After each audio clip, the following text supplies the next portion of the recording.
श्री कृष्ण गोविंद हरि मुरारी, हे नाथ नारायण वासुदेवा। हरे कृष्णा। प्रिय भक्तजनों, आज से भादो मास यानी भाद्रपद मास का प्रारंभ हुआ है।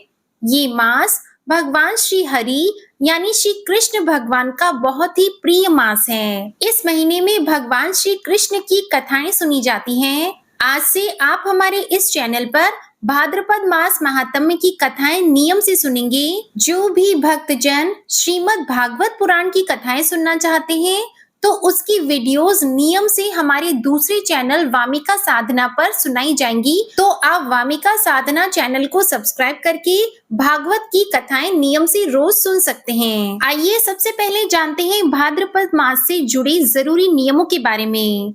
इस महीने में हर रोज सूर्योदय से पहले उठकर स्नान करके पूजा करनी चाहिए। सूर्य देवता को जल अर्पित करना चाहिए। साथ ही पूरे नियम और पवित्रता के साथ तुलसी जी की भी पूजा करनी चाहिए। पूरे महीने में भगवान श्री कृष्ण को भोग में तुलसी दल जरूर अर्पित करें। ऐसा करने से भगवान श्री कृष्ण प्रसन्न होते हैं। और इस महीने में माखन जरूर खाएं। जब भी संभव हो मक्खन खाना चाहिए और मक्खन का दान भी इस महीने में अवश्य करना चाहिए। शास्त्रों में कहा गया है कि भाद्रपद मास में पवित्र नदियों में स्नान करने से, गरीबों को दान करने और व्रत रखने से बहुत ही पुण्यों की प्राप्ति होती है। इस महीने में भगवान श्री कृष्ण की और भगवान श्री कृष्ण के बाल स्वरूप यानी लड्डू गोपाल जी की पूजा करने से भक्तों की सभी मनोकामनाएं जल्दी ही पूर्ण हो जाती हैं। इस महीने को इसलिए भी शुभ माना जाता है कि इस महीने में भगवान श्री कृष्ण के जन्माष्टमी का त्योहार और राधा जन्मोत्सव का त्योहार, कजरी तीज, गणेश चतुर्थी, अनंत चतुर्दशी जैसे महत्वपूर्ण त्योहारों को मनाया जाता है। भाद्रपद महीने में घर में लड्डू गोपाल जी की शंख की स्थापना भी की जाती है। श्रीमद् भगवत गीता का पाठ इस महीने में करने से धन, यश और वैभव की प्राप्ति होती है। साथ ही इस महीने में श्री कृष्ण जन्माष्टमी पर संतान गोपाल मंत्र का जप करने से संतान संबंधी समस्याएं दूर हो जाती हैं। संतान सुख की प्राप्ति होती है। तो आइए भगवान श्री गणेश जी का ध्यान करते हुए भाद्रपद मास महात्म्य की कथाओं का शुभारंभ करते हैं। सबसे पहले भगवान श्री हरि की स्तुति करते हैं। प्रत्येक कल्प और अनुकल्प में विस्तार पूर्वक रचा हुआ यह समस्त मायामय जगत जिनसे प्रकट होता है, जिनमें स्थित रहता और अंत काल में जिनके भीतर पुनः लीन हो जाता है, जिनका ध्यान करके मुनिजन सनातन मोक्ष पद प्राप्त कर लेते हैं, उन नित्य निर्मल निश्चल तथा व्यापक भगवान पुरुषोत्तम अर्थात जगन्नाथ जी को मैं प्रणाम करता हूँ, जो शुद्ध आकाश के समान निर्लेप, नित्यानंदमय, सदा प्रसन्न, निर्मल, सबके स्वामी, निर्गुण, व्यक्त और अव्यक्त से परे, प्रपंच से रहित, एकमात्र ध्यान में ही अनुभव करने योग्य तथा व्यापक हैं। समाधि काल में विद्वान पुरुष इसी रूप में जिनका ध्यान करते हैं, जो संसार की उत्पत्ति और विनाश के एकमात्र कारण है, जरा अवस्था जिनका स्पर्श भी नहीं कर सकती तथा जो मोक्ष प्रदान करने वाले हैं, उन भगवान श्री हरि की मैं वंदना करता हूँ। पूर्व काल की बात है, परम पुण्यमय पवित्र नैमिषारण्य क्षेत्र बड़ा ही मनोहर जान पड़ता था। वहां बहुत से मुनि एकत्रित हुए थे। भांति भांति के पुष्प उस स्थान की शोभा बढ़ा रहे थे। पीपल, पारिजात, चंदन, अगर, गुलाब तथा चंपा आदि अन्य बहुत से वृक्ष उसकी शोभा वृद्धि में सहायक हो रहे थे। भांति भांति के पक्षी, नाना प्रकार के मृगों का झुंड, अनेक पवित्र जलाशय तथा बहुत सी बावलियां उस वन को विभूषित कर रही थी। ब्राह्मण, क्षत्रिय, वैश्य, शूद्र तथा अन्य जाति के लोग भी वहां उपस्थित थे। ब्रह्मचारी, गृहस्थ, वानप्रस्थ और सन्यासी सभी जुटे हुए थे। झुंड की झुंड गौएं उस वन की शोभा बढ़ा रही थी। नैमिषारण्य वासी मुनियों का 12 वार्षिक यज्ञ आरंभ हुआ, जो 12 वर्षों तक चालू रहने वाला था। जौ, गेहूं, चना, उड़द, मूंग और तिल आदि पवित्र अन्नों से यज्ञ मंडप सुशोभित था। वहां होम कुंड में अग्नि देव प्रज्वलित थे और आहुतियां डाली जा रही थी। उस महायज्ञ में सम्मिलित होने के लिए बहुत से मुनि और ब्राह्मण अन्य स्थानों से आए। स्थानीय महर्षियों ने उन सबका यथा योग्य सत्कार किया। ऋत्विजों सहित वे सब लोग जब आराम से बैठ गए, तब परम बुद्धिमान लो महर्षण सूत जी वहां पधारे। उन्हें देखकर मुनिवरों को बड़ी प्रसन्नता हुई। उन सब ने उनका यथावत सत्कार किया। श्री सूत जी भी उनके प्रति आदर का भाव प्रकट करके एक श्रेष्ठ आसन पर विराजमान हुए। उस समय सभी ब्राह्मण श्री सूत जी के साथ वार्तालाप करने लगे।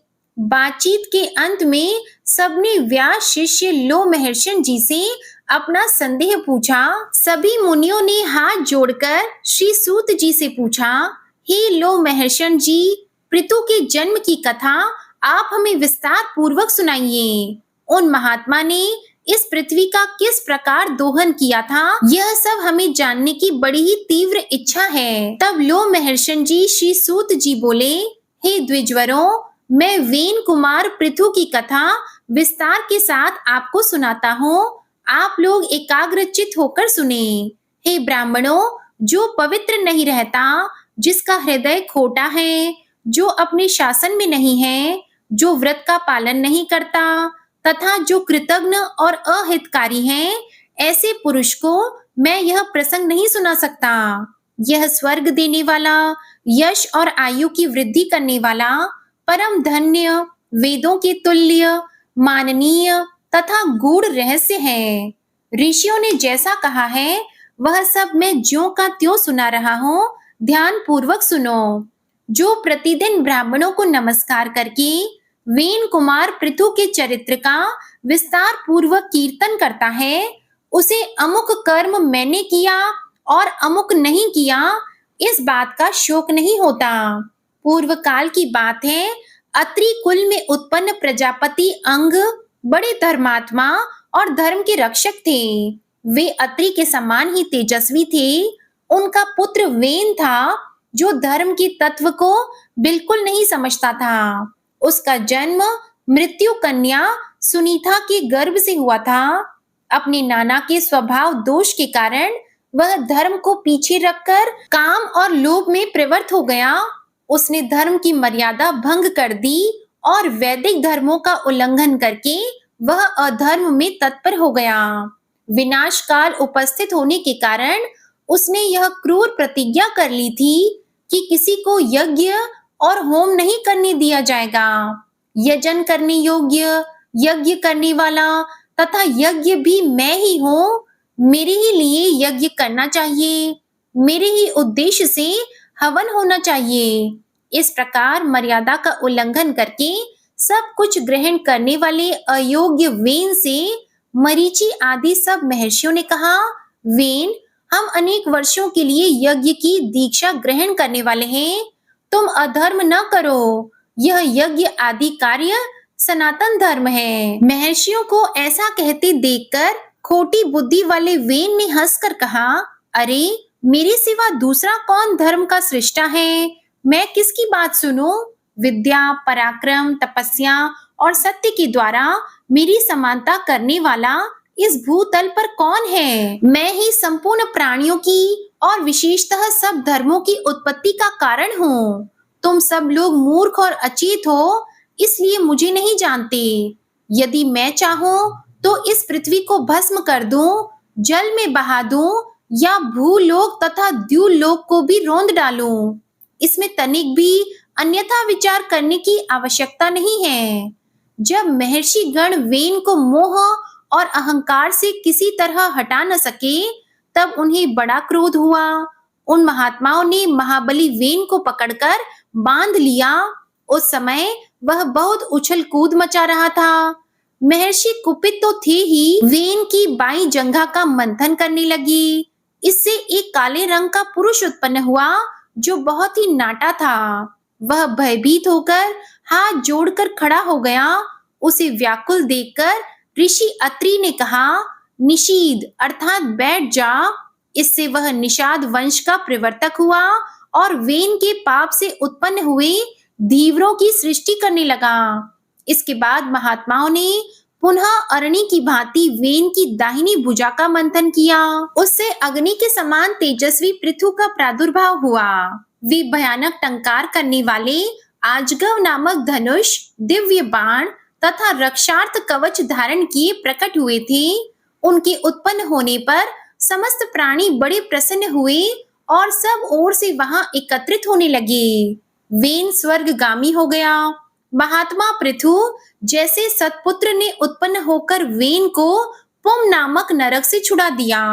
उनका अभिषेक करने के लिए समुद्र और सभी नदियां रत्न एवं जल लेकर स्वयं ही उपस्थित हुईं। आंगिरस देवताओं के साथ भगवान ब्रह्मा जी तथा समस्त चराचर भूतों ने वहां आकर राजा पृथु का राज्य अभिषेक किया। उन महाराज ने सभी प्रजा का मनोरंजन किया। उनके पिता ने प्रजा को बहुत दुखी किया था, किंतु पृथु ने उन सबको प्रसन्न कर लिया। प्रजा का मनोरंजन करने के कारण ही उनका नाम राजा हुआ। वे जब समुद्र की यात्रा करते तब उसका जल स्थिर हो जाता था। पर्वत उन्हें जाने के लिए मार्ग देते थे और उनके रथ की ध्वजा कभी भंग नहीं हुई। उनके राज्य में पृथ्वी बिना जोते बोए ही अन्न पैदा करती थी। राजा का चिंतन करने मात्र से अन्न सिद्ध हो जाता था। सभी गौएं कामधेनु बन गई थी और पत्तों के दोने दोने में मधु भरा रहता था। उसी समय पृथु ने पैतामह अर्थात ब्रह्मा जी से संबंध रखने वाला यज्ञ किया। उसमें सोमाभिषव के दिन सूती अर्थात सोम रस निकालने की भूमि से परम बुद्धिमान सूत की उत्पत्ति हुई। उसी महायज्ञ में विद्वान मागध का भी प्रादुर्भाव हुआ। उन दोनों को महर्षियों ने पृथु की स्तुति करने के लिए बुलाया और कहा, तुम लोग इन महाराज की स्तुति करो, यह कार्य तुम्हारे अनुरूप है और ये महाराज भी इसके योग्य पात्र हैं। यह सुनकर सूत और मागध ने उन महर्षियों से कहा, हम अपने कर्मों से देवताओं और ऋषियों को प्रसन्न करते हैं। इन महाराज का नाम, कर्म, लक्षण और यश कुछ भी हमें ज्ञात नहीं है, जिससे इन तेजस्वी नरेश की हम स्तुति कर सकें। तब ऋषियों ने कहा, भविष्य में होने वाले गुणों का उल्लेख करते हुए स्तुति करो। उन्होंने वैसा ही किया। उन्होंने जो जो कर्म बताए उन्हीं को महाबली पृथु ने पीछे से पूर्ण किया। तभी से लोक में सूत, मागध और वंदीजनों के द्वारा आशीर्वाद दिलाने की परिपाटी चल पड़ी। वे दोनों जब स्तुति कर चुके तब महाराज पृथु ने अत्यंत प्रसन्न होकर अनूप देश का राज्य सूत को और मगध का मागध को दिया। पृथु को देखकर अत्यंत प्रसन्न हुई प्रजा से महर्षियों ने कहा, ये महाराज तुम्हें जीविका प्रदान करने वाले होंगे। यह सुनकर सारी प्रजा महात्मा राजा पृथु की ओर दौड़ी और बोली, आप हमारे लिए जीविका का प्रबंध कर दें। जब प्रजाओं ने उन्हें इस प्रकार घेरा तब वे उनका हित करने की इच्छा से धनुष बाण हाथ में लेकर पृथ्वी की ओर दौड़े। पृथ्वी उनके भय से थर्रा उठी और गौ का रूप धारण करके भागी। तब पृथु ने धनुष लेकर भागती हुई पृथ्वी का पीछा किया। पृथ्वी उनके भय से ब्रह्मलोक आदि अनेक लोकों में गई, किंतु सब जगह उसने धनुष लिए हुए पृथु को अपने आगे ही देखा। अग्नि के समान प्रज्वलित तीखे बाणों के कारण उनका तेज और भी उद्दीप्त दिखाई देता था। वे महान योगी महात्मा देवताओं के लिए भी दुर्धर्ष प्रतीत होते थे। जब और कहीं रक्षा न हो सकी तब तीनों लोकों की पूजनीय पृथ्वी हाथ जोड़कर फिर महाराज पृथु की ही शरण में आई और इस प्रकार बोली, राजन, सब लोग मेरे ही ऊपर स्थित हैं। मैं ही इस जगत को धारण करती हूँ। यदि मेरा नाश हो जाए तो समस्त प्रजा नष्ट हो जाएगी। इस बात को अच्छी तरह समझ लेना। भूपाल, यदि तुम प्रजा का कल्याण चाहते हो तो मेरा वध न करो। मैं जो बात कहती हूँ उसे सुनो। ठीक उपाय से आरंभ किए हुए सब कार्य सिद्ध होते हैं। तुम उस उपाय पर ही दृष्टिपात करो जिससे इस प्रजा को जीवित रख सकोगे। मेरी हत्या करके भी तुम प्रजा के पालन पोषण में समर्थ न होगे। महामते, तुम क्रोध त्याग दो, मैं तुम्हारे अनुकूल हो जाऊंगी। तिर्यक योनि में भी स्त्री को अवध्य बताया गया है।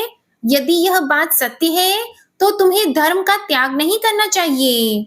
तब पृथु कहने लगे, भद्रे, जो अपने या पराये किसी एक के लिए बहुत से प्राणियों का वध करता है उसे अनंत पाप लगता है, परंतु जिस अशुभ व्यक्ति का वध करने पर बहुत से लोग सुखी हो उसको मारने से पाप या उपपाप कुछ नहीं लगता।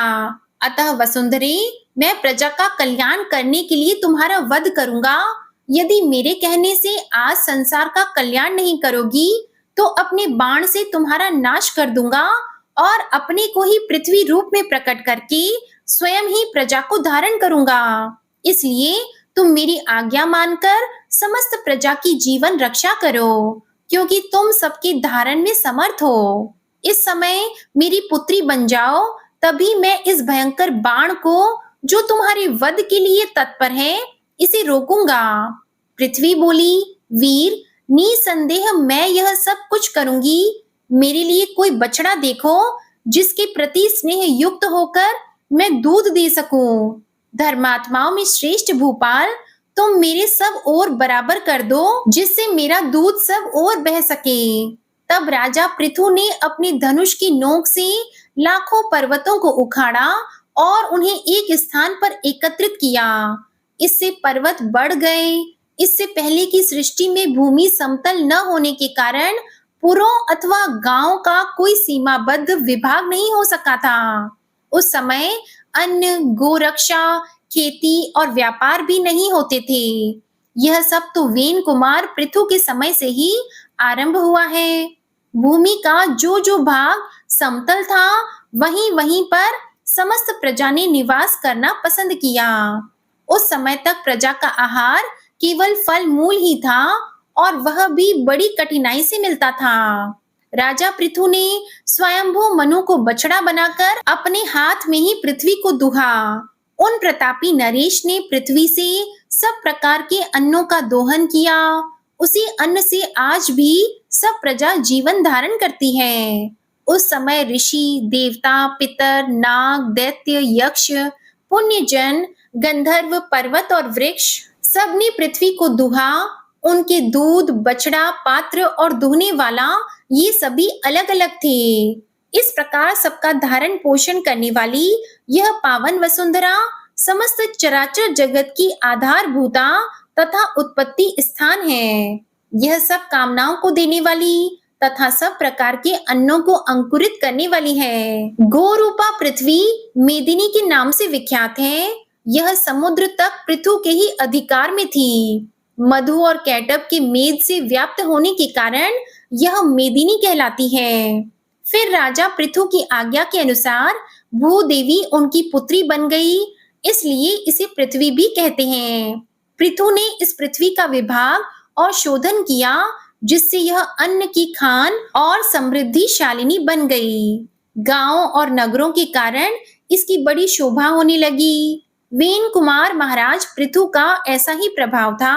इसमें संदेह नहीं है कि वे समस्त प्राणियों की पूजनीय और वंदनीय हैं। वेद वेदांगों के पारंगत विद्वान ब्राह्मणों को भी महाराज पृथु की ही वंदना करनी चाहिए, क्योंकि वे सनातन ब्रह्म योनि हैं। राज्य की इच्छा रखने वाले राजाओं के लिए भी परम प्रतापी महाराज पृथु ही वंदनीय हैं।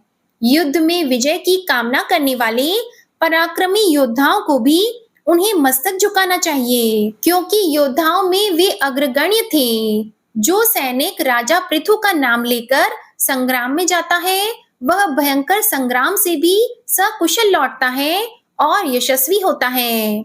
वैश्यवृत्ति करने वाले धनी वैश्यों को भी चाहिए कि वे महाराज पृथु को नमस्कार करें, क्योंकि राजा पृथु सबके वृत्ति दाता और परम यशस्वी थे। इस संसार में परम कल्याण की इच्छा रखने वाले तथा तीनों वर्णों की सेवा में लगे रहने वाले पवित्र शूद्रों के लिए भी राजा पृथु ही वंदनीय हैं।